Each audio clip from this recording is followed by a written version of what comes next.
Welcome to the Big Me Kickoff. I am your host, Kevin Noon. It is Monday, April 29th, 2024.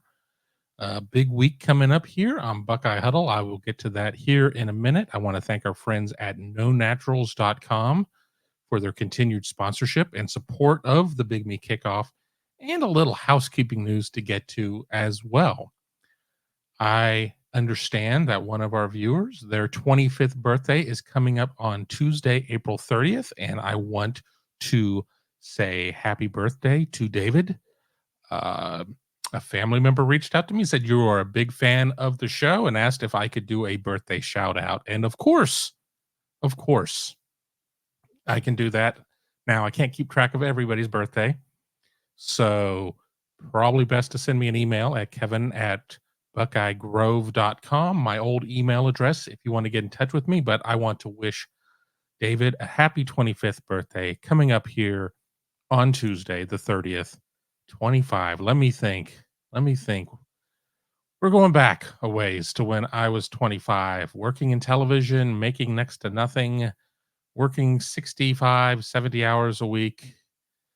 But they were happy times. So happiest of birthdays. I also want to, while we're doing the housekeeping, I want to talk a little bit about No Naturals. But first, for those of you who've dialed into the show and wonder what we're going to talk about, we're going to talk about the draft that just was, the 24 draft, the 25 draft coming up, and some questions along those lines here on a taped edition of the Big Me Kickoff.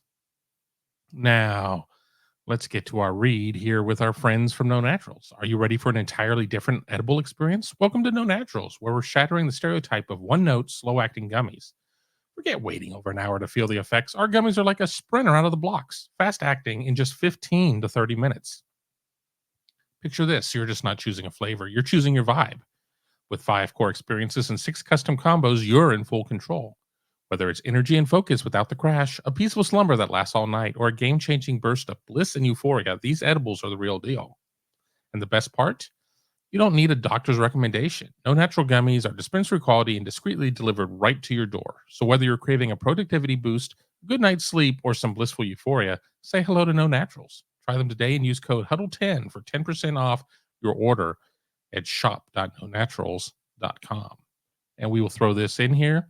For those of you who follow me on Twitter at Kevin_Noon, you know that I had a sleepless night on Saturday night. And everybody's like, have you tried No Naturals? Have you tried No Naturals? I'm like, dude, I was talking about No Naturals before everybody else was. I'm out. So if my buddy is watching and wants to send some more my way, sure would be appreciated. Fantastic product. I am I use them. I swear by them, and I hope I've turned a lot of people onto them. But now that we've handled all this, let's get into the show in earnest. Birthday tidings, No Naturals, all of that. The NFL draft took place over the weekend. Not the most meaningful experience, unless your name was called. In terms of Ohio State players, only 4 players were drafted. 9 were eligible. 4 more, as of the time of recording, have signed undrafted free agent deals. As of the time of recording, I've not heard anything on Mayan Williams, former Ohio State running back, who, remember, had to shut down his season due to injury. You have to wonder if there's a little bit of a wait and see going on with his injury recovery, or maybe it's a case of him just really looking for the right situation. You know, we can't necessarily get in the head of everybody. I have not been able to get in touch with Mayan or his representation at this point. So 8 players are going to be going to OTAs.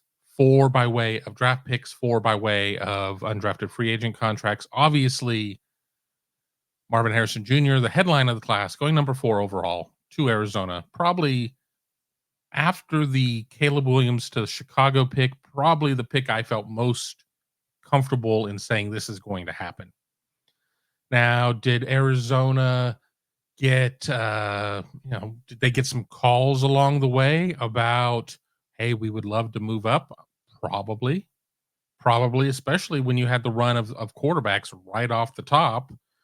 I don't know if there was a quarterback that I would want to take 4 after 1, 2, and 3 came off. But Marvin gets to go to Arizona, reunited with Paris Johnson. So that'll be a nice a nice pairing in the desert, especially without hockey out there. Not to get ahead of myself or get involved in something that the show's not about. It is not involved about the NHL. But for those of you who don't follow the NHL closely, the Arizona Coyotes have moved to Utah because of low interest and building lease issues, and that is always going to be a case in some of these non-traditional hockey markets. Getting butts and seats, getting eyeballs on the TV, and having a situation that works for your arena. And I say that by way of saying that it's getting harder and harder to get butts and seats at a lot of places. Now, Ohio State is not one of those places. Granted, with the dynamic pricing and everything else, we have seen 95,000, 96,000, and those have been very generous counts showing up for some of the lesser games. And by lesser games, I mean any game that is on Ohio State's non-conference schedule this year is a lesser game. There is not a Notre Dame, there is not a Texas. None of those are there. But you know that. I know that. We all know that. I'm not telling you anything you don't know. I don't think you just stumbled onto this show and you're like, well, I don't really care about Ohio State, but I'm going to watch it anyway. So you know. But back to the draft. Obviously, the team up north had the most draft picks this year in the draft. A far cry from the 20 or 22 or whatever Harbaugh was saying was going to be a reality. Harbaugh probably made those comments, I think, probably before he took the Chargers job. I don't think he had enough picks to take everybody, but he tried. He tried to take as many guys. And when it comes like Junior Colson, I think that was a good pick. I think Junior Colson is a better story than football player, and I think he's a really good football player. But you know, orphan gets adopted into Tennessee. This really, it was a great story as he was going through his recruitment. Ohio State kicked the tires there. It's really easy to see the name on the front of the jersey and be like, the hell with that kid. But sometimes you have to look at the name on the back of the jersey and realize that even guys that go to the most hated rival program have some pretty interesting stories. Junior Colson being one of them. Now, you get 13 picks in the draft, but how many of them were in the 7th round? And of course, I can hear the little voices in my head, different than the normal little voices in my head, which is why I need to take the no naturals, saying, yeah, but they were drafted. So, being drafted is being drafted, but is being drafted in the 1st and being drafted in the 7th the same thing? No. I mean, JJ McCarthy goes 10 to Minnesota. That's different than somebody sliding in with pick 241 at that point. So, was it a successful draft for Michigan? Yes and no. Yes, in the sense that it puts them in the top classes ever in terms of just sheer numbers. But I did see a breakdown showing other classes that were in that air. 12, 13, 14 guys drafted with first round picks. And none of the other classes only had one. Michigan's class had one, and that was JJ. And that doesn't mean there weren't some guys that were taken on day 2 in rounds 2 and 3. There were. But there was a good run up in the 6th and 7th round for that Michigan class. I've said it once and I'll say it again. For most players, it is better to be undrafted than to be a 7th round pick. And here's why. This is not a day and age where undrafted free agents are given, bus fare and $500 to come in and try their hand as an undrafted free agent. There's legitimate money involved. Now, not the type of money that Marvin Harrison Jr. is going to be pulling down as a first round pick, top 4 pick in the draft, but enough money to give you a nice little cushion to start your life on top of NIL. I mean, even before NIL, this was like the first money that would go into the hands of a lot of these guys. A lot of these guys got NIL money, but you're getting $20,000 signing bonus, guaranteed whatever you may have. There are various flavors. It isn't a boilerplate thing that all undrafted free agents are going to get this and this. There are, and there's different flavors of undrafted free agents. There are the guys that get signed, and then there are guys that have to try out. And just because you get signed and get to skip the tryout process doesn't mean you have any sort of beat on getting on the 53-man roster. You still have to work just as hard as anybody else. But reality is, I've seen third-round picks not make the team, let alone undrafted free agents. So we look at Ohio State's potential draft class of what it could have been, and so much of it comes back to Columbus for a final season. At least in most cases. I mean, there's some guys that, with 5 years and everything else, you could make a draft decision and then still have 2 years on the back end. But we're going to say for the vast majority, this is it. This is the last hurrah. This is the last ride. All of that good stuff. Ohio State, I was very interested in seeing all the 2025 mock drafts, and they've been coming out in drips and drabs. And it's really easy to pan these drafts. I mean, I'm not convinced that Shedeur Sanders is going to be a number 1 overall pick. I'm not convinced that Drew Aller, the Penn State quarterback, is going to be a top 8 pick. There are a lot of things there that I don't necessarily agree with. In the craziness of what these early draft picks mean, once upon a time, there was a year ahead mock draft that had Sevyn Banks, former Ohio State defensive back. Sevyn Banks is the number 1 draft pick in the upcoming draft, 364 days away.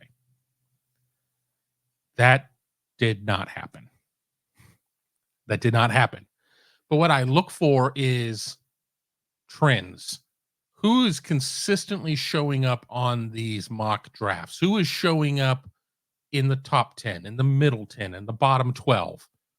Where are these things? And I've seen some trends, and I've seen mock drafts with 7 Buckeyes in the first round. I believe that was CBS. That was 6 or 7. I've seen ones, whether it be Pro Football Network, whether it be some of these other ones, PFF, 2, 3, consistently, and most of the other ones, CBS notwithstanding, nobody is jumping off the board in the top 10 from Ohio State. But I'm seeing Tyleik Williams getting mentioned in a lot of them. I'm seeing Sonny Styles getting mentioned in a lot of them. Emeka Egbuka, but I'm seeing him lower in the first round on several of them. JT Tuimoloau, Jack Sawyer, both of the big defensive ends. And we haven't even gotten to the secondary. And I think that is where the widest variance could be. If Denzel Burke or Jordan Hancock go out and have a tremendous season, and they're already being mocked, at least in some drafts, as a 1, how much could they move up? Then it's a case of moving out of 27 to like 7, or moving from 22 to like 2. And we know this is always going to be a quarterback-driven event. If you're a bad team, you probably have a bad quarterback. And I know that is not fair because there are a lot of determining factors as to what's going on. Can the line protect him? Does he have receivers? Does this offensive coordinator have a clue? There's a lot of stuff in there. But in generalities, and we love generalities here on the Big Me Kickoff. So I think that with the absence of Ohio State players in the top 10 in a lot of these mock drafts, the players that have the biggest opportunity to rise are going to be the corners. And I guess quarterback. If Will Howard or Devin Brown leads Ohio State to a 16-0 season and throws 43 touchdowns to 4 picks and 5,000 yards and yada, yada, yada, people are just they're not going to be able to help themselves.